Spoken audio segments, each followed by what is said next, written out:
Hello, everyone, and welcome to this episode of SPINcast. Here I have Trevor Berneking here with me. I'll let him introduce his school, his program, and we'll get started from there. Yeah, my name is Trevor Berneking. I'm the director of esports and intramurals at Buena Vista University. Our school's in Storm Lake, Iowa, which is in the northwest corner, not too far from Sioux City, Iowa, and a little bit south of Sioux Falls and north of Omaha. So, our program's been around for about 2.5 years. This is our second full year of competition.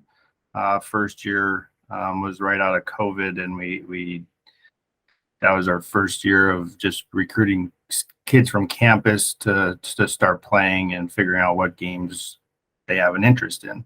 Sure. And we recruited that year pretty hard, and recruited last year pretty hard. Obviously, with some admissions goals from our president and our director of admissions, but so we're in our second full year of competition, basically third year overall. Would you say, are you guys more of a varsity-oriented program, club-oriented, or a mixture of both? I would say we're a little bit of a mixture of both, but I kind of take it on as my viewpoint is we're all varsity, but I would say some of our sports titles are more like club level. We don't necessarily have practices scheduled for them. Gotcha. They kind of are on their own a little bit. I'm here for myself and my assistant are here for any. They can ask us questions, obviously, and we can guide them in the right direction and help them get help them with any questions that they have and keep them involved in the program. But I would say most of our other games, team games, are more we consider varsity. I come from a traditional sport background, so I treat it a lot like that when it comes to a varsity program. Gotcha. No, I mean, it makes a lot of sense there. About how many current players or total teams do you have? So our roster right now is between 65 and 70. Oh, wow. We compete in 7 team games and then 5 individual sports. So team games, League of Legends, Rainbow Six, Rocket League, Valorant, Call of Duty, Fortnite, and Smash. Individual Madden, FIFA, 2K, iRacing, and some Smash individual play. That's awesome. That's a big program, big growing program there in 2 years. Or three total. Are you recruiting for all those same games, or are there any like additional ones you're looking for? Yeah, I mean, we're recruiting for all those games, but also looking for to start an Overwatch team. Gotcha. Yeah. So that would be right now the only other game that we're looking to possibly start. Gotcha. Makes a lot of sense with features coming out. At least for like the varsity side, or maybe it's for every team. Do you guys currently offer esports scholarships? Yep, we offer some esports scholarship for every game. Okay. It's a little bit dependent on if they're involved in another sport or another extracurricular type activity like choir or something like that, depending on how much we can give them. Gotcha. When you are recruiting, what are some of the main like traits or skills that you look for? Yeah, so I think one of the first things I look for is how well are they communicating with me. The first interaction is usually through text or phone call. Are they responding to a text in a 24-hour period? Are they giving me more than a one-word answer? Are they asking questions? So I think communication is one of the big things, especially with a program like ours that is so big. My assistant and I rely on a lot of communication within our teams. So if you struggle with that, we can work with that, obviously, but that's one of the first things that triggers me on somebody that might be a good fit is if they communicate well. Okay. As far as talent level goes, obviously if they have some competitive background is important. If they've competed for a high school team or maybe just some local tournaments or whatever, if they have some sort of competitive experience, that's a plus.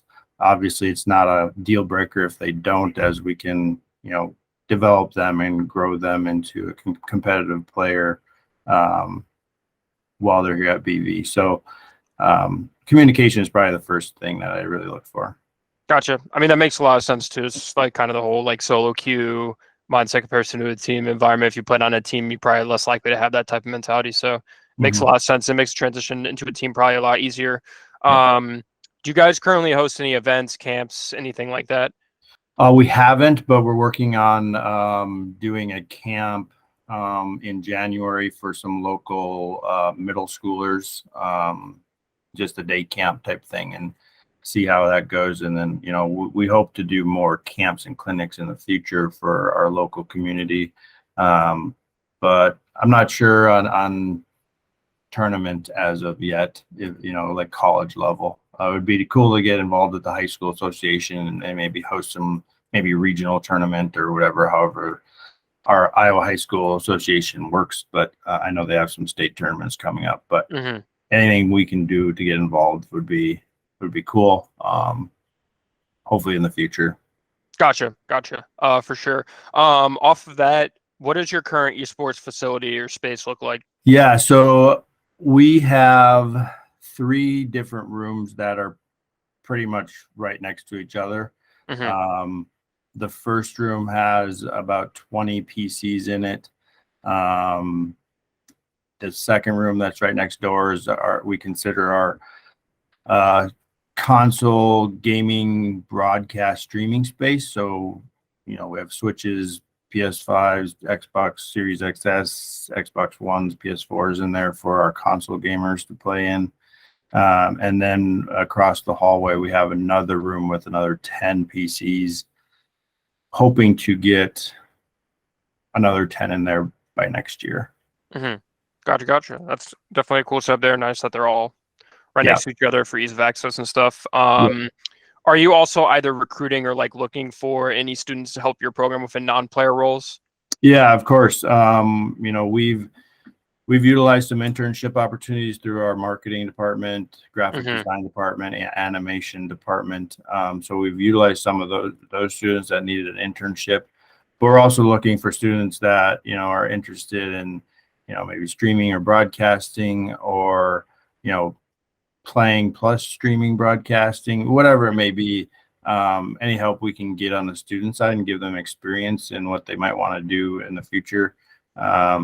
We're totally game for that, and would also give a scholarship for somebody that wanted to do that. Gotcha. What would you say have been some of the bigger challenges that you faced over the last 3 years? Well, I think the first thing is that coming into this, I'll be totally honest. I'm not a gamer. I've never really been a gamer. So I jumped into this position, head first, and, kind of trying to keep my head above water. And I've learned a lot about it. I still don't really game, but it's a very interesting aspect to me. I mean, my assistant's obviously a gamer, so he helps a little bit more on that side of things. But I think so. The challenge for me starting out was just figuring everything out. What we need to do first. What is the best way to do it? I don't know if there is a best way to do it. What's the best thing for BV? But as we've got it figured out a little bit, I think now with so many students and teams, it's just scheduling practices is probably the biggest challenge. Gotcha. And you mentioned you were a sports coach. What kind of drew you towards esports? I wouldn't say anything really drove me towards esports. I was a director of recreation here, and we had some, different alignment things going on, different things changing.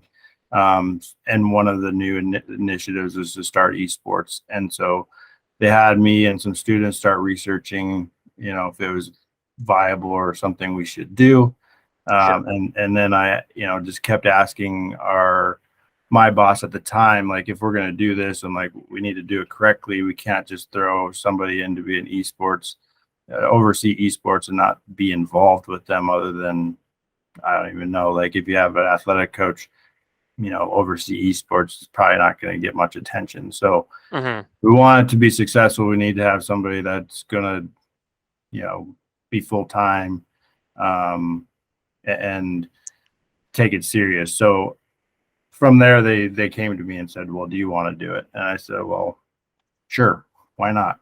It's something new, helps me learn something, different and grow my resume and stuff like that. So, Gotcha. it was more them coming to me after we did some research to start the program. Gotcha. No, that's pretty cool. And then what would you say are some of the more proud moments or bigger achievements that you've had within your program? I think first off is just the recruiting that we've done.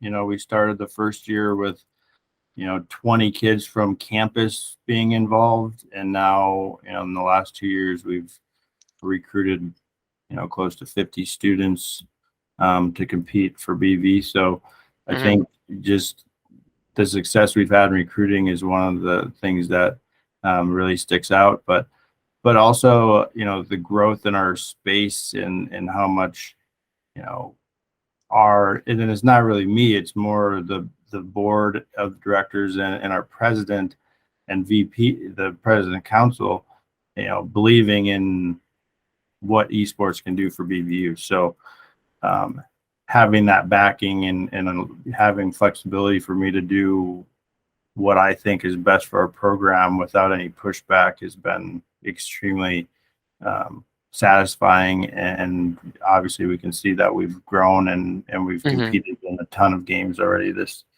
fall. So it's went so fast. There's probably things I'm missing, but those are two that stand out.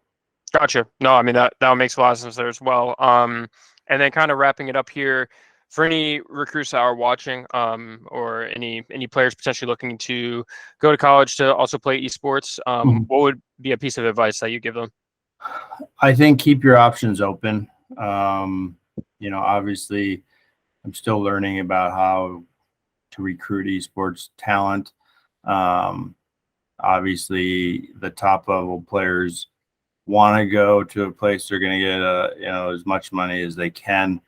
But I think if you get reached out by somebody that can still give you a scholarship, don't say no just because it's not like you can get a lot of money from a D3 school or even an NAI, not which isn't just esports. You can get a lot of academic money. They give out BV grants, all kinds of things. So don't just look for that full ride from esports. There's other ways you can get close to a full ride. But I also think go somewhere because you want to go there. Don't go there because you're getting pushed to go somewhere or a coach is trying to drag you to come to their school. I tell kids all the time, go visit as many schools as you can. If you choose somewhere that's not BV, my line of communication is always open. If something doesn't go right, we can always get you back if you don't enjoy it where you went. I'm never gonna close line of communication because you didn't choose BV at the beginning. I want you to go. I want recruits to go where they feel like they're going to be most valued and have the best experience possible. No, I mean that all makes a lot of sense, and that's one of the biggest things I say too is make sure you visit campus if you're able to. It's just different than talking online, or playing online with a team, meeting the players in person, playing in the facility potentially and during a practice, or just touring the dorms and all the other things that you're able to kind of see. But yeah, I also agree on all the other stuff too. I always say to any player I talk to is make sure you look at the school that you're looking at first from a non-esports perspective is what I say.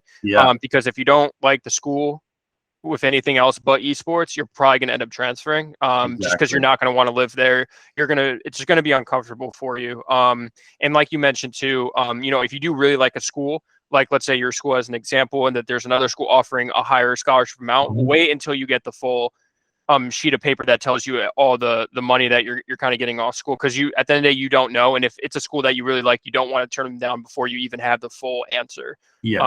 So that's definitely a lot of big key points that you hit on that I also hit on a lot when talking to players. Campus visits, make sure you see that full scholarship amount too, because sometimes what someone may say could be a little higher or lower than what they said. It's just sometimes it's just how it works out. And then also make sure you want to go to the school itself, not just the esports program. So Exactly. And especially at our level, we're here to get them an education and to help them be prepared to go to the out into the real world, whatever it may be that they're going to do. So with our program, we want to give them as much autonomy as possible. We have team leaders for each game who get to grow communication, problem solving, all that stuff. They have a lot of opportunity to do that because we are a little bit hands off. If they have a reschedule request, I do not need to be involved in that. You just need to let me know when it is, because I don't need to be the middleman for two teams trying to figure out when they can play. So the players have that flexibility to do that on their own, as well as practice scheduled. We don't have it's just me and another guy, so we don't have enough time in the day to go to every practice and stuff like that. Sure. So they have a lot of flexibility to figure out what they would need to work on and what practice looks like, stuff like that. Gotcha. No, yeah, that's another great point to add. And yeah, that's all great stuff there. Sounds like you guys have been killing it over there, and excited to kind of see how you guys finish off this semester, moving into the next one as well. But fast going program over there in Iowa, so it'd be cool to kind of keep eyes on that there. But I appreciate the time, Trevor, coming on. Kind of wrapping it up here, heading off to you one last time. For any parents or students watching, if they want to learn more about your university, where could they go? Yeah, so we're on Twitter, Instagram, Facebook, Twitch. BVU Esports is what you can search for and follow, like us. Post our game stuff a lot, on there, results, stuff like that. We also, if you go to our university website, it's just www.bvu.edu and search esports. You can learn more about our program there. And then we also are on our athletics website under club sports, which I don't necessarily like, but you can find us there as well with our roster schedule, try and do some story stuff as well. So, and the coaching staff, myself and my assistant, Connor Brown, our contact information is under there as well. Awesome. Well, there you have it. If you want to reach out, go anywhere there, and Trevor will get back to you as soon as he can. But yeah, thanks again for your time, Trevor, and we will see everyone on the next episode.